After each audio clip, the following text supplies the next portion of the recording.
नमस्कार,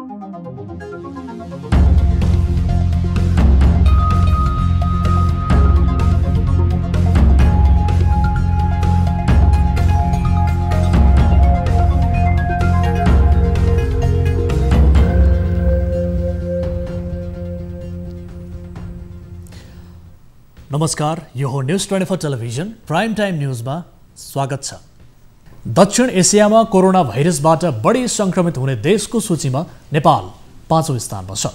संक्रमणका कारण 19 जनाले ज्यान गुमाएका छन् भने संक्रमितको संख्या 5700 नाघिसकेको छ। पछिल्लो 24 घण्टाको संक्रमितको आँकडालाई हेर्ने हो भने नेपालमा प्रति घण्टा 18 नयाँ संक्रमित थपिएका छन्।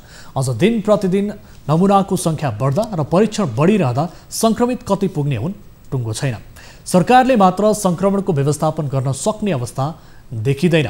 त्यसकारण सरकारले निजी क्षेत्रलाई समेत परीक्षण गर्न दिने सही निर्णय लिएको छ। निजी क्षेत्रलाई निषेध भन्दा पनि हातेमालो गरेर अघि बढ्नुपर्ने सरकारले बल्ल बुद्धि पुर्याएको छ। अब निजी क्षेत्रलाई पनि परीक्षण गर्न दिने निर्णयसँगै यसको दायरा छिटोभन्दा छिटो बढाउन आवश्यक भइसकेको छ। तर विपत्ति र महामारीका बेलामा निजी क्षेत्रले पनि नाफा नलिएर जनतालाई सेवा दिनुपर्छ। अब प्राइम टाइम न्यूजका हेडलाइन्स। निजी प्रयोगशालालाई पनि कोरोनाको पीसीआर परीक्षण गर्न दिने स्वास्थ्य मन्त्रालयको निर्णय। जाँच गर्दा लाग्ने खर्च बेहोर्ने। आवश्यक प्रक्रिया पूरा गरी प्राइभेट ल्याबहरूलाई पनि जाँच्न दिने व्यवस्था गरिएको छ। 73 जिल्लामा कोरोना संक्रमण फैलदा संक्रमितको संख्या 5700 नाघ्यो। मृत्यु हुनेको संख्या 19 पुग्यो।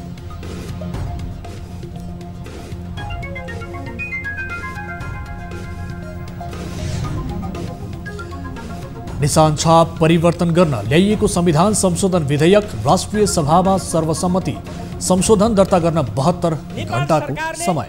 आपसी एउटा कूटनैतिक संवादका माध्यमबाट यसको समाधान गर्ने कुरा हामीले विश्वास गरेका छौं।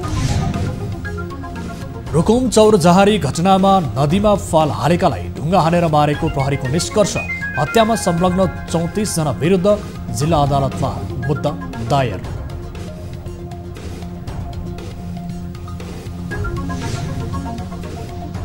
र एन्फामा भएको अनियमितताको छानबिनको माग गर्दै असन्तुष्ट जिल्ला सङ्घ अख्तियारमा भोलि एन्फाको आपतकालीन बैठक बस्दै।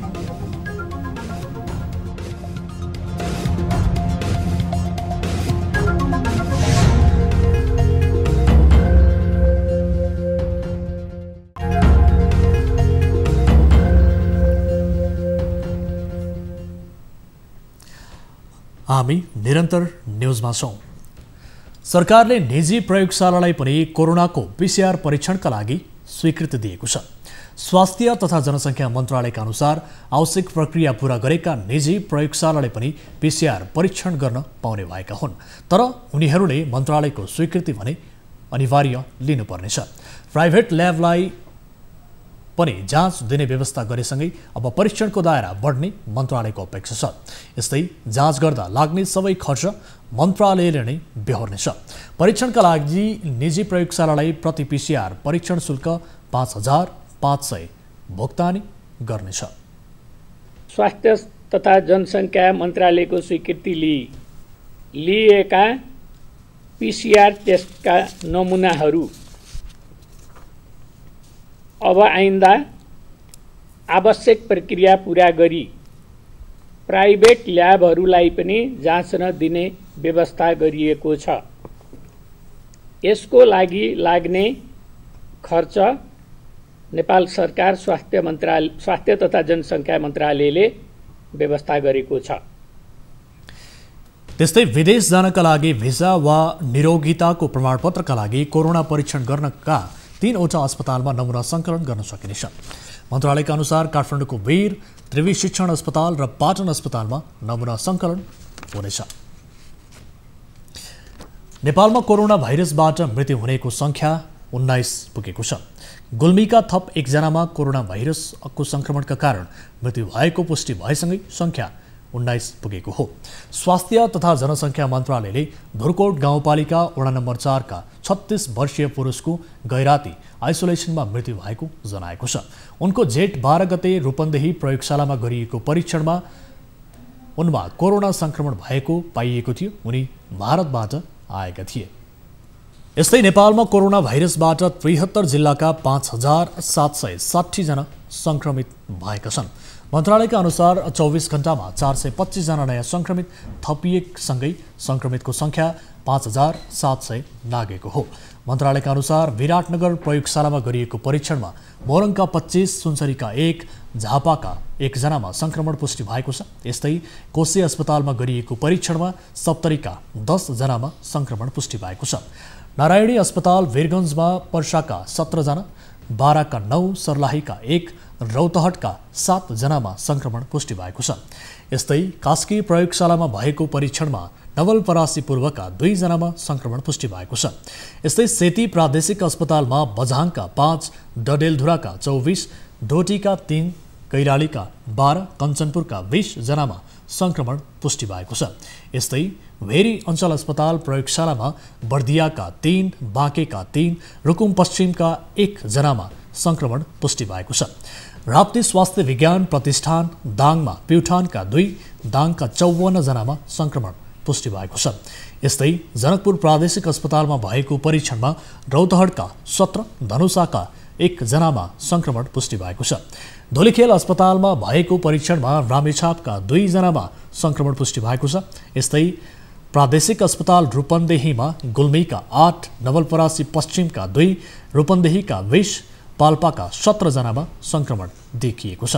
यता सुर्खेत प्रादेशिक अस्पतालमा सुर्खेतका 40, दैलेखका 29 जनामा संक्रमण पुष्टि भएको छ। हेटौडा प्रयोगशालामा रौतहटका 1, सिन्धुलीका 1 जनामा संक्रमण पुष्टि भएको छ। यस्तै शुक्रराज अस्पतालमा भएको परीक्षणमा धादिङका 25 जनामा संक्रमण देखिएको छ। यस्तै जनस्वास्थ्य प्रयोगशाला टेकुमा रौतहटका 51, रूपन्देहीका 6, सर्लाहीका 5 जनामा संक्रमण पुष्टि भएको छ। यस्तै हालसम्म 1,43,641 जना क्वारेन्टिनमा छन् भने आइसोलेसनमा 4,767 जना छन्। यस्तै आज 61 जना निको भएर घर फर्किएसँगै डिस्चार्ज हुनेको संख्या 974 पुगेको छ। मन्त्रालयका अनुसार मुलुकभर 1,33,377 जनाको PCR र RVTबाट 2,10,721 जनाको परीक्षण भएको छ। नेपालको नक्सा संविधानको अनुसूची 3 मा व्यवस्था गरिएको निशान छाप परिवर्तनका लागि ल्याइएको नेपालको संविधान दोस्रो संशोधन विधेयक 2077 लाई राष्ट्रिय सभाले सर्वसम्मतिले स्वीकृत गरेको छ। भारतीय अतिक्रमणमा परेका कालापानी, लिपुलेक र लिम्पियाधुरा लगायतका क्षेत्रलाई समेटेर जारी गरिएको नयाँ नक्सा निशान छापमा राख्न गरिएको संशोधन गर्न ल्याइएको विधेयकलाई बैठकले सर्वसम्मतिले स्वीकृत गरेको हो। आज बसेको राष्ट्रिय सभाको दोस्रो बैठकमा कानुन, न्याय तथा संसदीय मामिला मन्त्री शिवमाया तुम्बा हाम्फेले प्रतिनिधि सभाबाट सन्देशसहित प्राप्त संविधान संशोधन विधेयकको प्रस्ताव प्रस्तुत गर्नुभएको थियो। त्यसपछि राष्ट्रिय सभामा सांसदहरूले विधेयकमाथि सैद्धान्तिक छलफल गरेका थिए। छलफलमा सांसदहरूले राष्ट्रिय एकताको पक्षमा सरकार सँगै रहेको बताएका थिए। साथै सरकारलाई भूमि फिर्ता ल्याउने गरी भारतसँग वार्ताको पहल गर्न पनि सुझाव दिएका थिए। सराहना गर्नुपर्दछ भन्ने म ठान्दछु र मलाई के लाग्छ भने यो सभामा पनि निश्चय नै हामीले त्यो एकता प्रदर्शन गर्नेछौँ र हामीले एकताबद्ध भएर यो विधेयकलाई यहाँबाट पनि पारित गर्नेछौँ। मातृभूमिको लागि सम्पूर्ण नेपाल अहिले नेपाली मात्र सम्पूर्ण चाहिँ एक ठाउँमा उभिएको छ। राष्ट्रियतामा हामी पनि कसैसँग पछाडि छैनौँ। लिपुलेक, लिम्पियाधुरा र कालापानी मात्रै होइन, पूर्व मेचीदेखि पश्चिम महाकालीसम्म धेरै ठाउँमा यस्ता सीमाका सम्बन्धमा विभिन्न विवादित कुराहरू रहेका छन् र यी विवादित कुराहरूलाई नेपाल सरकारले आपसी एउटा कूटनैतिक संवादका माध्यमबाट यसको समाधान गर्ने कुरा हामीले विश्वास गरेका छौँ। संविधान संशोधन विधेयकमाथि राष्ट्रिय सभाका सांसदहरूका लागि संशोधन दर्ता गराउने समय निर्धारण गरिएको छ। सांसदहरूलाई 72 घण्टाको समय दिइएको छ। त्यसपछि उक्त विधेयकमाथि राष्ट्रिय सभा बैठकमा दफावार छलफल हुनेछ र निर्णयार्थ प्रस्तुत गरिनेछ। रुकुमको चौरजहारी स्थित भएको सामूहिक आक्रमणपछि हत्याको घटनामा प्रहरीले 34 जना विरुद्ध जिल्ला अदालत रुकुममा मुद्दा दर्ता गरेको छ। प्रहरीले घटनाको अनुसन्धान र अध्ययन पश्चात मुद्दा दर्ता गरिएका मध्ये 2 जना बालबालिका छन् भने 1 जनालाई मतियारको रूपमा राखिएको हो। बाँकी 31 जना विरुद्ध ज्यान मार्ने उद्योग, कर्तव्य ज्यान र जातीय विभेद तथा छुवाछुत कसुरमा मुद्दा दर्ता गरेको छ। मुद्दा लागेका मध्ये 5 जना फरार रहेका छन् भने बाँकी सबै पक्राउ परेका छन्। गएको 10 जेठमा रुकुम पश्चिम चौरजहारी नगरपालिका 8 सोतीका स्थानीयहरूको आक्रमणमा परेर 6 जनाको मृत्यु भएको थियो। यस्तै 12 जना घाइते भएका थिए। घटनामा परि भेरी नगरपालिका 11 का गोविन्द शाही, जाजरकोटको भेरी नगरपालिका 4 रानागाउँका नवराज विक, चौरजहारी नगरपालिका 1 का टिकाराम सुनार, भेरी नगरपालिका 4 का गणेश बुढा, लोकेन्द्र सुनार र सञ्जीव विकको शव भेरी नदीमा भेटिएको थियो। अहिलेसम्म यो घटनामा 29 जना पक्राउ परेका छन्। बैतडीको तल्लो सोराड क्षेत्रको एक मात्र मेलौली प्राथमिक स्वास्थ्य केन्द्र करिब 2 वर्षदेखि चिकित्सक विहीन बनेको छ। 2 वर्षदेखि चिकित्सक नहुँदा स्थानीय समस्यामा पर्दै आएका छन्। एक रिपोर्ट। बैतडीको मेलौली प्राथमिक स्वास्थ्य केन्द्र 1.5 वर्षदेखि चिकित्सक विहीन बनेको छ। कर्मचारी समायोजनमा चिकित्सक सरुवा भएपछि अहिले यहाँ कोही पठाइएको छैन। कम्तीमा 1 जना एमबीबीएस हुनुपर्ने सरकारी प्रावधान मजाक बनेको छ। यता मेलौली प्राथमिक स्वास्थ्य केन्द्रका प्रमुख मुकेश दैयालले भने स्वास्थ्य केन्द्र स्थापना भएको 20 वर्ष पुगिसक्दा पनि 2 वर्ष मात्र चिकित्सक आएको बताउनु भएको छ। 3 वटा स्थानीय तहका नागरिकले सेवा लिइरहेको स्वास्थ्य केन्द्रमा डाक्टर नभएकाले ठूलो समस्या भएको उहाँको भनाइ छ। विगत 2056 सालदेखि झन्डै 21 वर्ष अघिदेखि नै यो मेडिकल अधिकृत एमबीबीएस डाक्टरको दरबन्दी हो र त्यो समयदेखि जम्मा 2 वर्ष मात्रै, त्यो 21 वर्षको दौरानमा 2 वर्ष मात्रै यो संस्थाले डाक्टर पाएको छ। यता मेलौली नगरपालिकाले भने स्वास्थ्य केन्द्रमा बारम्बार चिकित्सक ल्याउने प्रयास गर्दा पनि सफल नभएको बताएको छ। सरकारले दिने सेवा सुविधामा नगरपालिकाले सेवा सुविधा थपेर दिने भन्दा पनि चिकित्सक आउन नमानेको मेलौली नगरपालिकाका प्रशासकीय प्रमुख धर्मराज नेउपाने बताउनुहुन्छ। पटक पटक जनप्रतिनिधिहरूबाट, मेयर साहबबाट, यहाँको मान्यज्यूहरूबाट पनि डाक्टरको पहल भएको छ। तर जति पहल हुँदा पनि डाक्टरहरू चाहिँ आइपुगेका छैन। डाक्टर नहुँदा यहाँको मान्छेहरूको पोस्टमार्टम गर्न हरेक घटनाक्रममा चाहिँ साह्रै गाह्रो भएको छ। इलाका प्रहरी कार्यालय डाक्टर दुर्कै आवश्यक छ। इलाका प्रहरी कार्यालयमा पनि हुन्छन् अधिकृत रूपमा इन्सपेक्टर कम्तीमा हुनुपर्ने, त्यो छैन। प्राथमिक स्वास्थ्य केन्द्रमा एक्सरे इमर्जेन्सी मेसिन खरिद गरेको भए तापनि जनशक्ति अभावका कारण खाली थन्किएका छन्। त्यस्तै स्थानीयहरूले उपचार नपाएर अकालमै ज्यान गुमाइरहेका छन्। बैतडीबाट टिभी जर्नलिस्ट कृष्ण विष्टको रिपोर्ट। सरकारले पहिलो चरणमा लकडाउन उल्लङ्घन गर्दै उपत्यकामा सबै पसलहरू खुला गर्ने निर्णय गर्यो। त्यससँगै सबैभन्दा धेरै व्यापार हुने काठमाडौँको असन, न्युरोड लगायतका स्थानमा चहल पहल बढेको छ। कोरोना संक्रमणको जोखिम कायमै रहँदा यसरी बढेको चहल पहलले संक्रमणको त्रास बढ्दो छ। व्यापारीहरू पनि पसलमा आउने ग्राहकमा थर्मल गन र सेनिटाइजरको प्रयोग गरेर भए पनि सञ्चालन गर्दै आएका छन्। एक रिपोर्ट। लामो समयको अन्तरालपछि खुलेको बजारसँगै चहल पहल निकै बढेको छ। यो चहल पहल बढेसँगै कोरोनाको संक्रमण बढ्ने जोखिम पनि उत्तिकै छ। यहाँका केही व्यवसायीहरूले आफ्ना पसलमा आउने ग्राहकहरूका लागि थर्मल गन, सेनिटाइजरको व्यवस्था गरिएको छ। तर अधिकांशले कुनै पनि सुरक्षा नअपनाइकनै यहाँ पसल सञ्चालन गरिरहेका छन्। मलाई त धेरै लाग्छ यो त, किनभने अब यो जोस अब हामीले मेरो हिसाबमा त्यतिको त छैन, नियम पालन गरे त कसैले छैन हैन। त्यही कारण अब केही दिन 10-15 दिन यो महिना दिनसम्म त यो त फैलिन्छ नै पक्कै। यो त बजार हो हैन, अब त्यतिको त हुँदैन हैन। सबैलाई हतारै हुन्छ के त्यो लिएर गइहालौँ भन्ने हिसाबले, त्यस्तो हुँदैन के यता बजारमा भनेको। न्युरोड लगायतका व्यावसायिक केन्द्रहरू सञ्चालनमा आएसँगै यहाँ सडकमा हिँड्ने मानिसहरूको चाप त बढेकै छ। त्योसँगै यहाँ सवारी साधनहरूको पनि निकै चाप बढ्न थालेको छ। कोरोना भनेको त रोकथामै होला जस्तो छैन, हेर्नुहोस् है, एउटा विश्वमै फैलिसकेको चिज हो। अब व्यापारीहरूलाई पनि कस्तो मर्का छ भने हेर्नुहोस्, बाल पनि तिर्न पर्ने छ पसल पनि खोल्न पर्ने समस्या त धेरै छ। हेर्नुहोस्, यसमा अब न कस्टमर आउँछ, सिटीमिटी आफ्नो चिनेको मात्र कस्टमर आउने हो।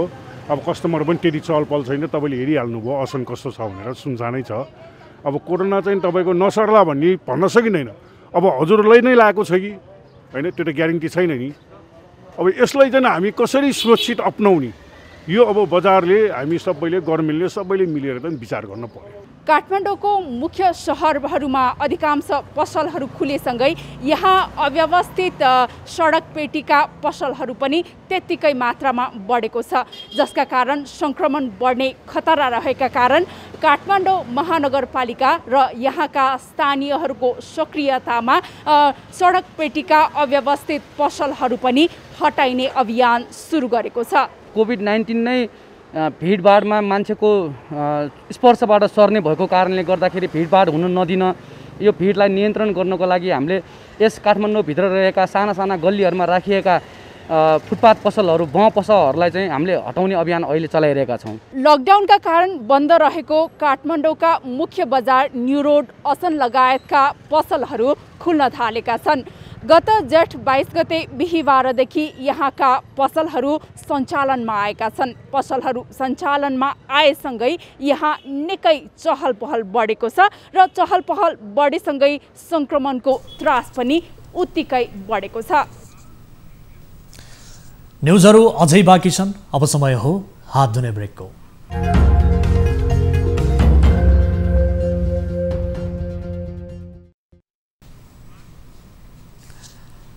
हामी निरन्तर न्युजमा छौँ।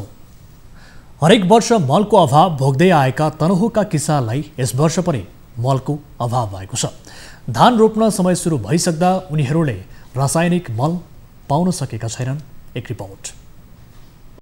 धान रोप्ने समय सुरु भइसक्दा पनि तनहुँका किसानहरूले मल पाउन सकेका छैनन्। अनुदानित युरिया मलको अभाव भएपछि किसान प्रभावित भएका छन्। धान खेतीका लागि अत्यावश्यक युरिया मल नपाउँदा किसान मारमा परेका छन्। लकडाउनका कारण सहर पसेका आफन्त गाउँ फर्किएर कृषि क्षेत्रमा लागे पनि मल पाउन नसकेको उनीहरू बताउँछन्। पाइए होइन, मल चाहिँ अलि असहजै छ। के भएर हो, न लकडाउनको चाहिँ समय परेर हो, न के हो, किसानले भनेको टाइममा मोल पाएको छैन। कुन स्तरमा पाउने त्यो पनि थाहा छैन है।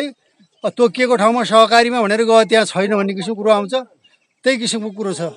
हामीलाई चाहिँ गाह्रै छ किसानलाई। जिल्लामा साल ट्रेनिङ कर्पोरेसन लिमिटेड र कृषि सामग्री कम्पनीले लकडाउनका कारण मल आयात नगरेपछि जिल्लामा मलको अभाव भएको छ। निजी पसलहरूले चर्को मूल्यमा मल बिक्री गर्ने गरेको उनीहरूको गुनासो छ।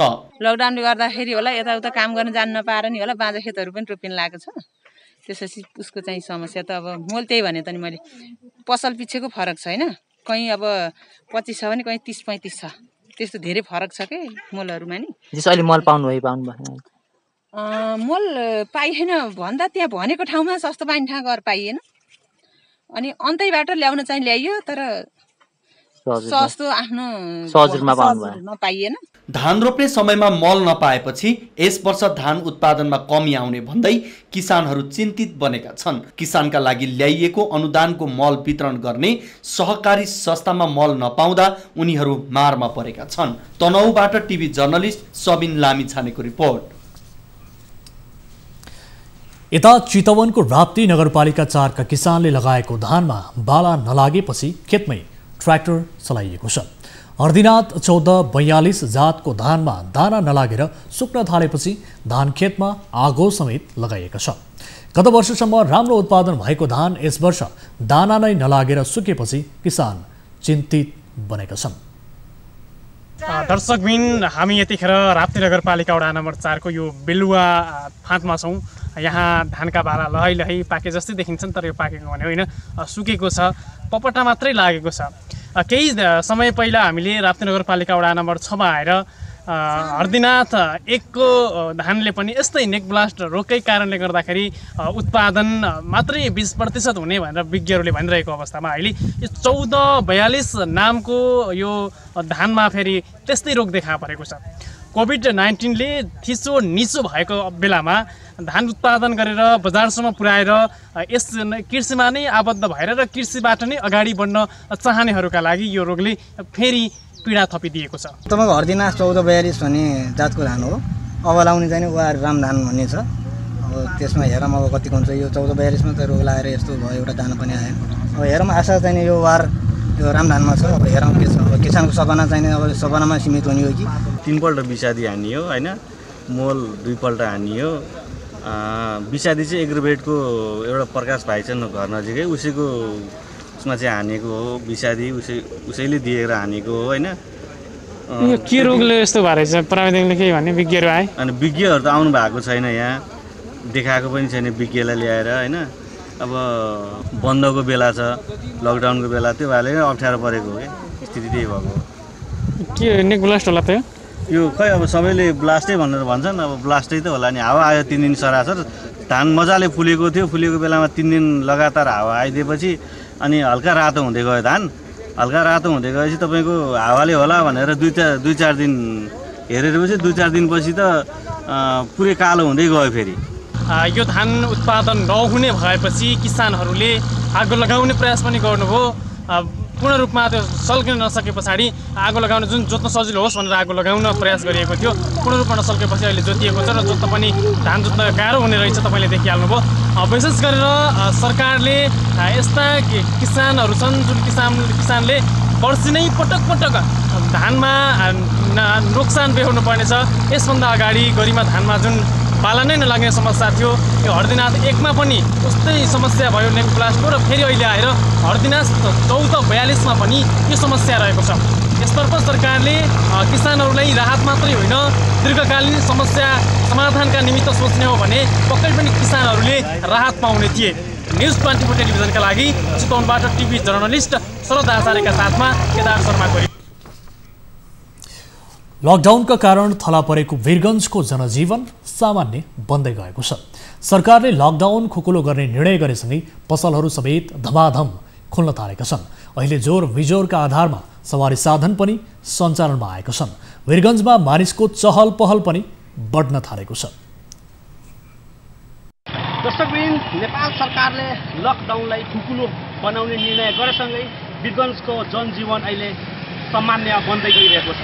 वीरगञ्जमा स्थानीयहरू बिहानदेखि बेलुकासम्म चहल पहल बढ्न थालेको छ। अहिले मेरो पृष्ठभूमिमा हेर्न सक्नुहुन्छ, अहिले साँझको बेला सम्पूर्ण पसलहरू सुरक्षा सतर्कता अपनाएर खुलेपछि सर्वसाधारणहरू घरबाट निस्किन थालेका छन्। सामानहरू किन्नका लागि घर बाहिर निस्केर बजारमा अहिले चहल पहल बढेको अवस्था छ। 3 महिनादेखि घरमा थुनेर आजित बनेका सर्वसाधारणहरू अहिले केही दिनदेखि राहत महसुस गरिरहेका छन्। सरकारले जुन खोक्लो बनाएको छ लकडाउन, यसले गर्दा जनजीवनहरू बिस्तारै अब सामान्य हुँदै गइरहेको छ र जनताले राहत पाइरहेको अवस्था छ।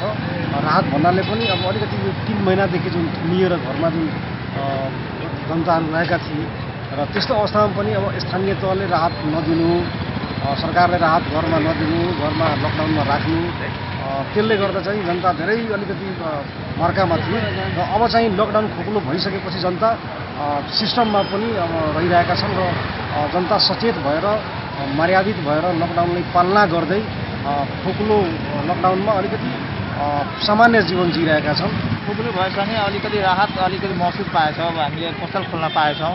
अलिकति अब हिँड्दाखेरि अब असहज पहिले थियो, प्रहरीहरूले यता नजानु उता नजानु भन्थे। अब अलिकति खुल्ला सोसल डिस्टेन्स गरेर हामी आफ्नो काम गर्न पाएको धेरै खुसी लागिरहेको छ। कोरोनाको कहर जारी भए तापनि अहिले जनताहरूले यो लकडाउन खुकुलो हुँदा आफ्नो जनजीवन जुन कष्टकर थियो त्यसलाई अहिले व्यवस्थित ढङ्गले जुन कोरोना महामारीमा जो सोसल डिस्टेन्सिङ भयो, मास्क प्रयोग गर्ने, सेनिटाइजर प्रयोग गर्ने, यो सब साधन अपनाउँदै बिस्तारै बिस्तारै सर्वसाधारण आफ्नो दैनिकीतर्फ उन्मुख हुँदैछन्। पक्कै पनि यो राम्रो कदम हो, राम्रो सन्देश हो। जिल्ला प्रशासन कार्यालयले दिएको निर्देशन अनुसार नै व्यापार अहिले सञ्चालन गरिरहेका छन्, जसले गर्दा यहाँका नागरिकहरू आफ्नो दैनिकी जीवनतर्फ बिस्तारै गइरहेको अवस्था छ। न्युज 24 का लागि क्यामेरामा जाकिर हुसैनको साथ हरिशङ्कर शर्मा, वीरगञ्ज। अब बिजनेस न्युज।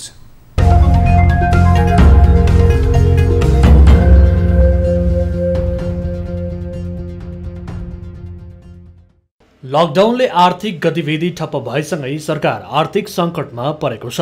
अर्थमन्त्री युवराज खतिवडाले हालको दैनिक आम्दानीबाट सरकार राज्य सञ्चालन धान्न नसक्ने अवस्थामा पुगेको बताउनु भएको छ। आइतबार प्रतिनिधि सभाको बैठकमा आर्थिक विधेयकमाथि सांसदहरूले राखेको प्रश्नको जवाब दिँदै अर्थमन्त्री खतिवडाले जेठ महिनाको आम्दानी खर्च हेर्दा खर्च 40 अर्ब रुपैयाँ रहेको तर आम्दानी 15 अर्ब रुपैयाँ मात्रै रहेकाले चालु खर्च नै धान्न नसक्ने स्थितिमा पुगेको बताउनु भयो। उहाँले दैनिक खर्च नै धान्न नसक्ने स्थिति आएपछि अन्य कोषको रकम डाइभर्ट गरी सरकारी राजस्व खातामा ल्याएको समेत बताउनु भयो। हामी सरकारकै राजस्वका नीति डाइभर्सनबाट ट्याक्सका चाहिँ हाम्रा दरबन्दीहरू डाइभर्सनबाट गएर खडा भएका कोषहरू छन्। त्यसरी सिर्जना भएका रोयल्टीहरू छन्। त्यस्ता रोयल्टीहरू पनि हामीले अहिले कानुनसम्मत ढङ्गले राजस्वमा दाखिला गर्ने कुरा गरेका छौँ। रकम तान्ने सन्दर्भमा अर्थमन्त्री खतिवडाले ग्रामीण दूरसञ्चार कोषको रकम नतानिने तर अन्य किसिमको रोयल्टी भने दूरसञ्चार प्राधिकरणले राजस्वमा दाखिला गर्नुपर्ने व्यवस्था गरेको छ। त्यस्तै बैंक वित्तीय संस्थालाई सामान्य नाफा राख्ने गरी कानुनी व्यवस्था गरिएको छ। बैंकलाई प्रभाव नपर्ने गरी निक्षेप र कर्जा प्रवाह गर्दा दिने ब्याजदर अन्तरलाई कम गर्ने व्यवस्था गर्न लागि पनि अर्थमन्त्री खतिवडाले जानकारी दिनुभयो। हामीलाई केही समय खास गरी वैशाख महिनाको अत्यन्त कठोर लकडाउन र जेठ महिनासम्म त्यसको निरन्तरताले अलिकति असर गरेको। अब असारमा क्रमशः केही हाम्रा दायित्वहरू हामीले पाउने राजस्वहरू असुल भएर हामी कमसेकम एउटा सहज अवस्थामा पुग्छौँ भन्ने अनुमान छ। र हामीले अब गर्नुपर्ने कुरा चाहिँ सङ्क्रमण जोखिमलाई न्यूनीकरण गर्दै व्यवसायलाई सुचारू रूपले अघि बढाउने नै हो। हालसम्म सरकारले 1 खर्ब 65 अर्ब आन्तरिक ऋण उठाइसकेको छ। आइतबारसम्म सरकारको 7 खर्ब आम्दानी हुँदा खर्च भने 8 खर्ब 76 करोड पुगेको छ।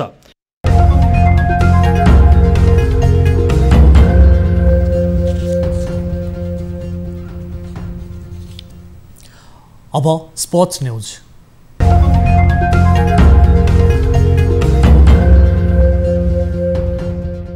नेपाली फुटबलको सर्वोच्च निकाय अखिल नेपाल फुटबल सङ्घ एन्फामा अनियमितता भएको र त्यसको आवश्यक छानबिनका लागि असन्तुष्ट जिल्ला सङ्घहरूले अख्तियार तथा सार्वजनिक लेखा समितिमा ओजुरी दर्ता गरेका छन्। काठमाडौँ, भक्तपुर, ललितपुर र धादिङ जिल्ला फुटबल सङ्घले संयुक्त रूपमा ओजुरी दिएका हुन्। असन्तुष्ट जिल्ला सङ्घले आइतबार एक विज्ञप्ति जारी गर्दै ओजुरी दिएको जानकारी गराएका छन्। यता एन्फाले सोमबार आपतकालीन बैठक बोलाएको छ। बैठकमा एन्फाबाट असन्तुष्ट सङ्घहरूका विषयमा छलफल हुने बताइएको छ। एन्फाको विरोधमा रहेको भक्तपुर जिल्ला फुटबल सङ्घको कारबाहीका विषयमा समेत बैठकमा छलफल हुने भएको छ। केही समय अगाडि सङ्घको नेतृत्वलाई स्पष्टीकरण पनि सोधिएको थियो। त्यसैमा आधारित भएर कारबाहीको प्रक्रियामा निर्णय हुने बताइएको छ। त्यस्तै एन्फाले मानार्थ अध्यक्षमा टासी घलेलाई पुनः ल्याउने तयारी गरेको छ। त्यस्तै कोरोना राहतको विषयमा बैठकमा निर्णय हुनेछ। एन्फाले फिफाबाट आएको रकमका आधारमा जिल्ला फुटबल सङ्घहरूलाई 75,000 का दरले राहत दिने निर्णय गरेको छ, जसलाई बैठकले अनुमोदन गर्ने बताइएको छ।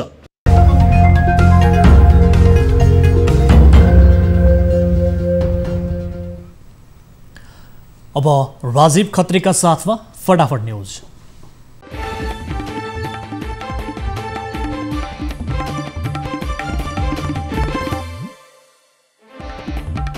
नेपालमा थप 425 जनामा कोरोना संक्रमण पुष्टि। संक्रमितको संख्या 5760 पुग्यो। कर्णाली प्रदेशमा थप 52 जनामा कोरोना पुष्टि। संक्रमितको संख्या 967 पुग्यो। कैलालीमा 1 जना कोरोना संक्रमित पुरुषको स्वास्थ्यमा जटिल समस्या देखेपछि भेन्टिलेटरमा राखियो। कञ्चनपुर र काठमाडौँबाट 2 जना कोरोना संक्रमण मुक्त। हालसम्म 974 जना निको भएर घर फर्किए। पीसीआर रिपोर्ट नेगेटिभ आएपछि डोटीमा 2000 जनालाई घर पठाइयो। सरकारले कोरोना परीक्षणको दायरा बढाउँदै अब सरकारीसँगै निजी ल्याबमा पनि पीसीआर परीक्षण हुने। सरकारले उपलब्ध गराएको नमुना मात्र परीक्षण गर्न पाउने। कोरोना नियन्त्रण गर्न गठित उच्च स्तरीय समन्वय समिति खारेज। संयुक्त राष्ट्र सङ्घको 18 जना नेपाली कर्मचारी अफगानिस्तानबाट स्वदेश फर्किए। सरकार विरोधी प्रदर्शनमा उत्रिएका 5 विदेशीलाई अध्यागमन विभागको जिम्मा लगाइयो। नेपालको संविधान दोस्रो संशोधन विधेयक राष्ट्रिय सभामा पनि सर्वसम्मतिले स्वीकृत। चौरजहारी घटनामा 34 जना विरुद्ध रुकुम जिल्ला अदालतमा मुद्दा दर्ता। आजीवन कारावास सजायको माग। धनुषाका अरुण मण्डललाई गोली हानी हत्या गरेको आरोपमा श्रवण मण्डल पक्राउ। नवलपरासीमा गाडी दुर्घटनामा गाउँपालिकाका अध्यक्षको मृत्यु। पर्वतमा पहिरोमा पुरिएर 2 परिवारका 8 जनाको मृत्यु, 1 जना बेपत्ता। मकवानपुरको हेटौडामा सुस्त मनस्थितिकी महिलाको बलात्कार, आरोपी फरार। सुनसरीको इनरवा आग लागि हुँदा 2 घर र 4वटा पसल क्षति, 5 करोडभन्दा बढी क्षति भएको अनुमान। बलिउड अभिनेता सुशान्त सिंह राजपूतले गरे आत्महत्या, विगत 6 महिनादेखि थिए डिप्रेसनमा। राष्ट्र बैंकद्वारा भिडभाड हुने शाखा बिहान 8 बजेदेखि नै खोल्न बैंकहरूलाई निर्देशन। काठमाडौँका सपिङ मलहरू भोलिदेखि खोल्ने व्यवसायीद्वारा निर्णय। कैलालीका नदीहरूमा दुर्लभ जलचर डल्फिनहरू देखिए। कोरोना संक्रमितको संख्या विश्वभर करिब 79 लाख पुग्यो। 4,32,000 भन्दा बढीको मृत्यु, करिब 40 लाख निको। चीनमा 38 जना स्थानीयमा देखियो कोरोना संक्रमण, 24 घण्टामा 2 महिना यताकै बढी संक्रमित। संक्रमण बढ्न थालेपछि इरानका राष्ट्रपति हसन रुहानीद्वारा देश पुनः लकडाउनमा जान सक्ने चेतावनी। स्तनपानबाट कोरोना नसर्ने विश्व स्वास्थ्य संगठनको भनाई।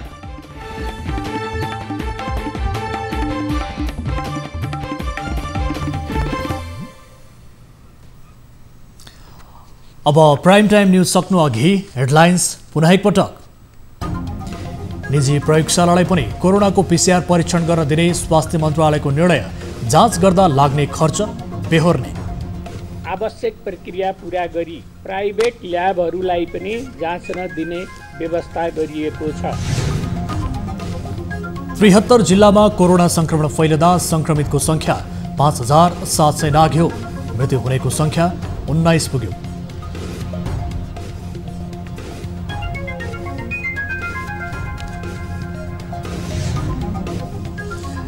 निशान छाप परिवर्तन गर्न ल्याइएको संविधान संशोधन विधेयक राष्ट्रिय सभामा सर्वसम्मति। संशोधन दर्ता गर्न 72 घण्टाको समय। आपसी एउटा कूटनैतिक संवादका माध्यमबाट यसको समाधान गर्ने कुरा हामीले विश्वास गरेका छौँ। रुकुम चौरजहारी घटनामा नदीमा फाल हालेकालाई ढुङ्गा हानेर मारेको प्रहरीको निष्कर्ष। हत्यामा संलग्न 34 जना विरुद्ध जिल्ला अदालतमा मुद्दा।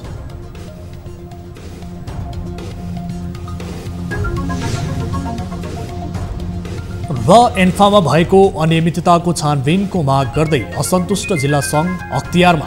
भोलि एन्फाको आपतकालीन बैठक बस्दै।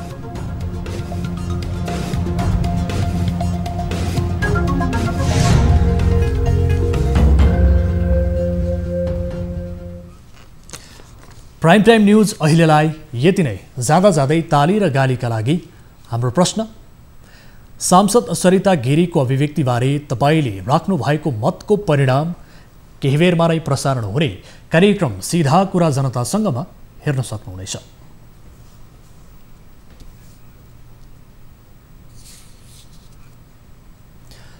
थप न्यूजका लागि हाम्रो वेबसाइट www.news24nepal.com हेर्नुहोला। साथै हामीलाई फेसबुक, ट्विटर र युट्युबमा पनि फलो गर्न सक्नुहुनेछ। यस्तै मोबाइल, भाइबर र इमेलबाट न्युज 24 को हेल्प डेस्कमा कुनै समस्या र गुनासो छ भने टिपाउन सक्नुहुनेछ। हामी निरन्तर न्युजमा छौँ। नमस्ते।